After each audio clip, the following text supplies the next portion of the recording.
I want to be honest in today's episode that people always find it hard to stay grounded when their crypto portfolios explode. And this is where we sell, this is where we get off crypto and venture into the physical world, into land, into buying houses, buying new cars, and everything. But in most cases, it's not the right time. And when you keep on, when you keep grounded onto your crypto assets, it could even multiply by 10 or even by 100. You are listening to the Crypto Investor Podcast. My name is Daniel Leinhardt, and I'm always here to share my personal life crypto investment experiences so that you can learn, so that you can feel that you have a podcast where you can get on and engage with the host, something that you can always listen to in your free time. I love taking notes.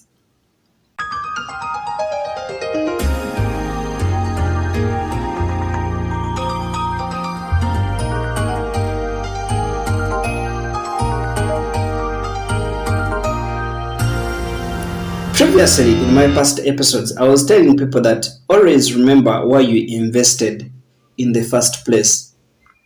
Because let's look at the importance of revisiting your initial reason for entering into crypto. So you have to ask your questions really. Like, was it for financial freedom? Was it for long-term gains?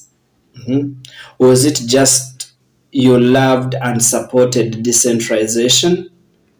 Decentralization, actually, not decentralization. Or was it that you were interested in building generational wealth? It is always important not to let these temporary gains blind you from your long-term goals. Because if you were looking at building generational wealth, where are you selling after 5 years? Why are you selling after 3 years just because the crypto has really pumped a little bit? Let's say from like 0.1 US dollar, something like $1.5, $1.50. You're panicking to sell.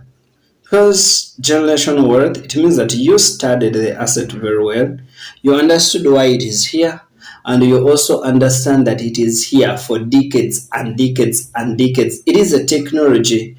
Ladies and gentlemen, I really want to affirm you that some technologies don't die. They do not. There are some crypto assets that have come and will be just like the way you see gold.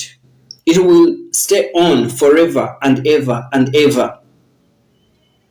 The difference here is that for crypto, it is specific, it is fixed, it is a certain number. So if you're not holding that token now, you might find it extremely very expensive in the next 50 years. I'm talking about people who are creating generational wealth. Generational wealth for you, for your children, for your grandchildren, for your entire family, for your company. By the way, there are people who is in crypto for the company, not just him, but for the company and for its future. So whoever will be a part of that company in whatsoever years in the future will have to benefit from that asset. For example, when Solana went from 3 to 250 US dollars in 2021, there are so many people that actually abandoned it. They abandoned their long-term plans and decided to chase fast profits, which I think was really insane because Solana's future is not yet fixed. It's not yet clearly known. We all know that Solana is simply beginning. It is simply starting out. So if you sold at 250, what will happen when Solana hits 6,000? It will. So selling in this kind of conditions without balancing back while you're actually in crypto. So you don't sell because a friend has sold. Because we don't have the same dreams. We do not have the same missions. We do not have the same plans. We did not all invest in crypto as a group. No, we invested in crypto as a person. It was a personal decision. I've also seen people making emotional decisions in crypto, and I think everybody should be really avoiding making them. So basically, when your portfolio pumps, it is believed that dopamine takes over. So things like over investing in a parabolic token, it often leads to losses when the inevitable correction comes. So in most cases, you find that when a token pumps, dopamine rises, and then people panic to make quick and emotional decisions. What if it dumps? Oh my god, I've been waiting for this for 2 years. Why are you rushing? Why are you panicking? You don't know why you're here? Why are you estimating the future so quickly and estimating it so negatively?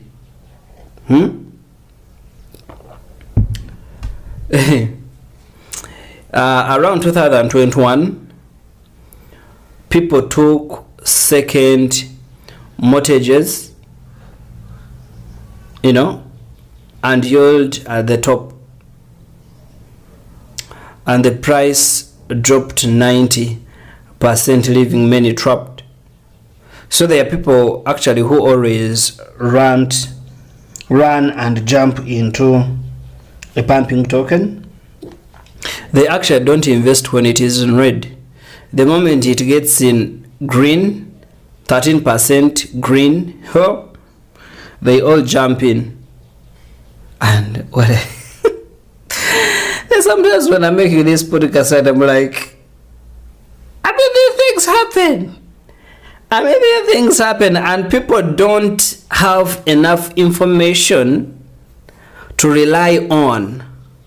They don't have the voice always reminding them.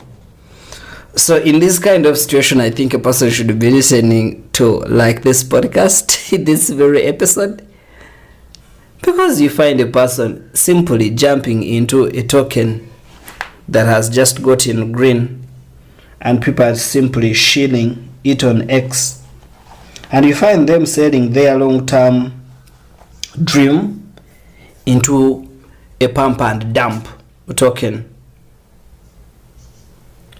Have you ever thought about taking profits without regret? Have you ever thought about how important and wise it could be to take profits incrementally? Have you ever realized that it is always a good feeling to celebrate wins? But not forgetting not to be greedy. Because if you are too greedy, you will be trying to time the absolute top, which will never happen.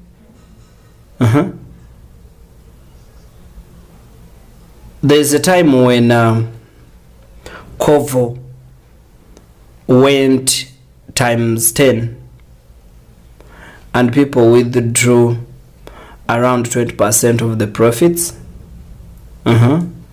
but remaining with almost the capital and some few profits in. So if you always feel that it is inevitable for you to cash out, do cash out, but cash out wisely. Always feel that you own the money. We are not saying that if you own Solana or Cardano or Fetch, you should never and never use your crypto. No, because at the end of the day, we are here to live. So if it is inevitable for you, always celebrate those simple wins. $50, $100, $200, according to the level of your capital. And I always tell people to always live a day by day.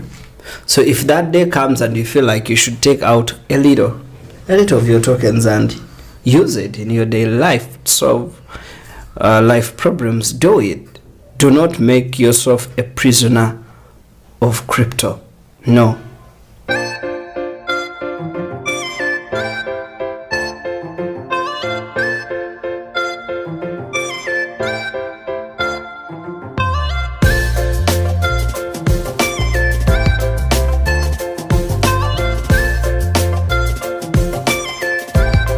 Personally, I used to compare myself with others, people posting on Twitter. I think it is of recent, actually, like a year ago, 2 years ago, that I really started believing in my own decisions, in my own capacity, in my own understanding, knowing that, you know what, I can also make an amazing crypto decision, and I'm actually right. I can make a decision to invest in a particular cryptocurrency, and I can explain it to an expert, and they can understand or don't understand. But even if they don't understand, I will not change my mind. It is important. It is important not to follow social media because people are posting 100 times gains, so making you feel as if you're missing out. No. It is always amazing to focus on your own portfolio and your own health and your own personal gains. I remember during the Pepe pump, the timelines were full of overnight millionaires, but 99% of followers were buying the top. So at the time where this meme coin was hitting the top, before it dumped,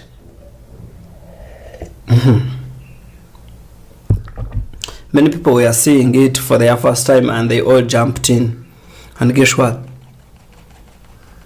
It crashed. But you know why they got in? It's because everybody was talking about it. And even if you ask a person why you are getting into Pepe, they will just tell you they are simply trying out their luck on a generational asset, on a generation wealth that you're trying to build for yourself. Do you think it's really worth it? I personally don't think so. I will tell you that I always choose to reinvest in safer and long-term assets, even when nobody is actually discussing them. But as long as I make my own investigation and find out that they are amazing. So after big gains, it is always wise to move profits into more stable and promising long-term projects, or even stable coins, yeah, if you really have print of crypto assets. So you build your own portfolio when it is still early. I'll give you an example of Tau, that is Bitensa. If Bitensa exploded in your wallet, you could secure profits by relocating some into Ethereum or actually BTC to a more stable cryptocurrency that you think, to a more stable crypto token that you think is here to build amazing infrastructures.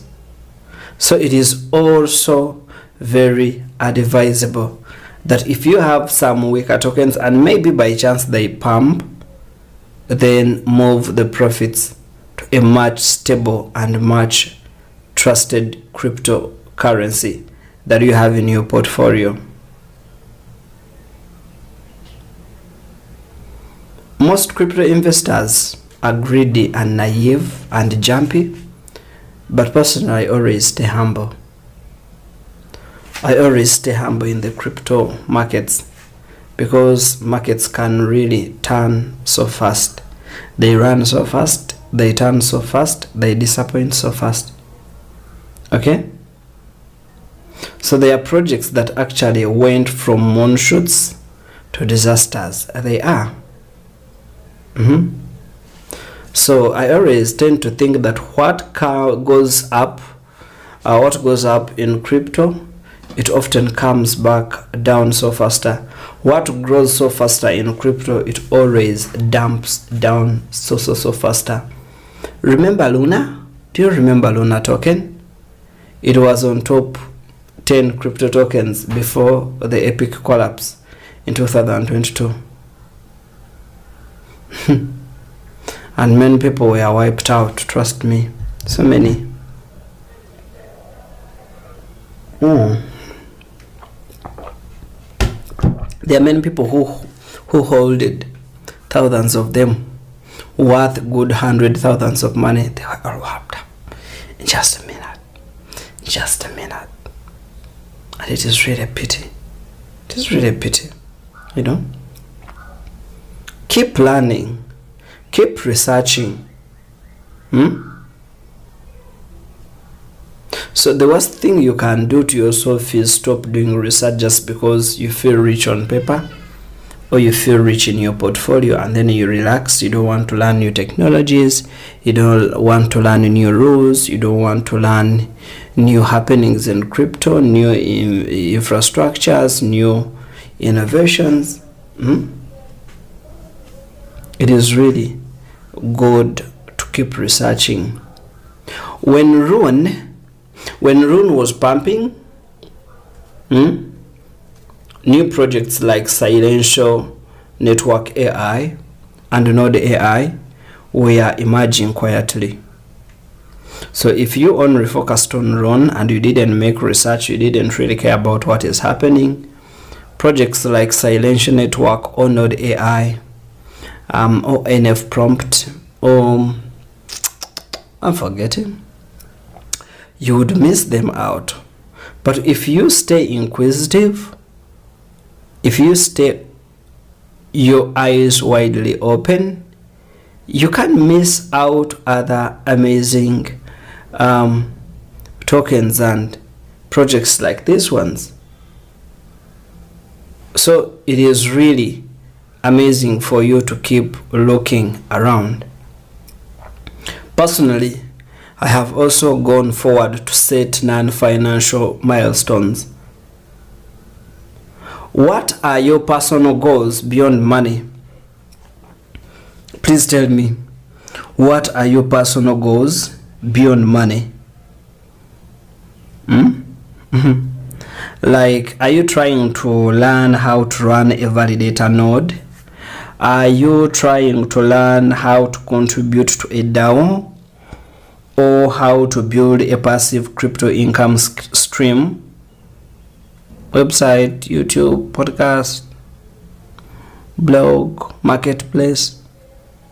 So beyond just money, what are your thoughts about crypto? What are other skills that you're trying to learn within the industry you are in? So even if Spendo doubles your money, I think it should be wise and amazing to use the momentum to build skills like DeFi yield farming or AI data staking if you really have the skills. And that's why I always say learn something in crypto just beyond money. If you have enough money also, I always tell people to diversify even when you're winning. So even if your portfolio grows and it is promising, but always try to understand that your risk exposure also grows. When you have when it is still small, you have the risk is small because you will lose that only money that you have, small money. But just imagine having accumulated like 100k US dollars and then it all shatters down. It is a huge lost dream. It is a huge lost hope. But if you diversify, you have Arkham, you have Theta, you have Covalent, you have Mapmetrics, you're doing amazing. You're having so many tokens that if one fails, another one will not. If another one pumps, another one will be stable. If another one is stable, another one will dump. So you are having a lot of assets to choose from, which is really amazing. I think I should be closing this podcast.